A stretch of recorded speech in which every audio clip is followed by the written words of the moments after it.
delivering our speech. Here, you chose to use the board to explain. That brings up the great point in public speaking. As a public speaker, you never know what type of, whether you're going to get a podium or whatever the settings that you're going to have to deliver your speech. Or you may be just using the presentation board, or it can be a PowerPoint presentation, or it can be just in front of people at the garden explaining about gardening. Wherever you are, you will be using your public speaking skills, tips, tricks, whatnot. That includes your voice, your body language, your facial expressions, your eye contact, everything.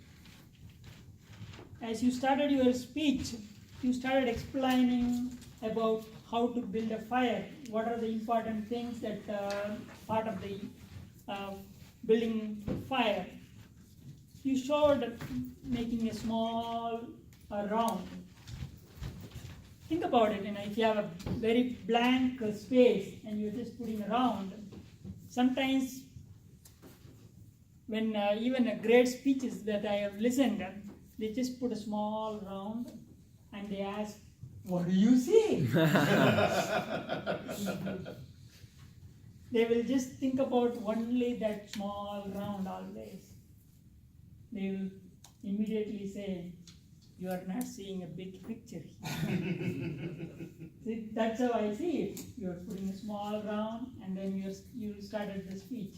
So sometimes they will use that as a metaphor to see how do you see the big picture.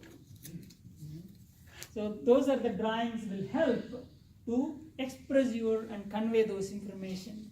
And you started explaining the procedure well, with all the necessary information. That is really good.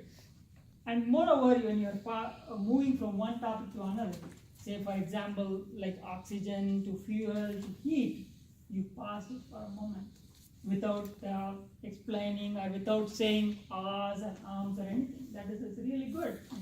And you are even saying that, okay, I'm going to pause it for a moment and then I'm going to move to the next topic. You mentioned about it. That's really good. And you also provided so many examples in between that what happens here and here and here, so that people can visualize what happens when you do the fire. Particularly think about the big fire going on in California. Mm-hmm. How much we should be very much careful those type of moments, particularly in the wooded areas. And your information was very descriptive, very visual, and lot of hand gestures you used to express your points, and different examples provided, like tall grass, and you even like how you stacked the information, like you used your hand gestures very well.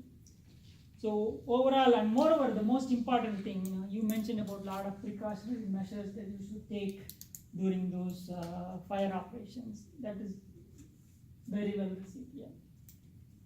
So, and from the improvement perspective, I couldn't find that much, but at the end, you closed it very well by explaining, summarizing how you do the fire and what kind of precautionary measures you take. That was well received.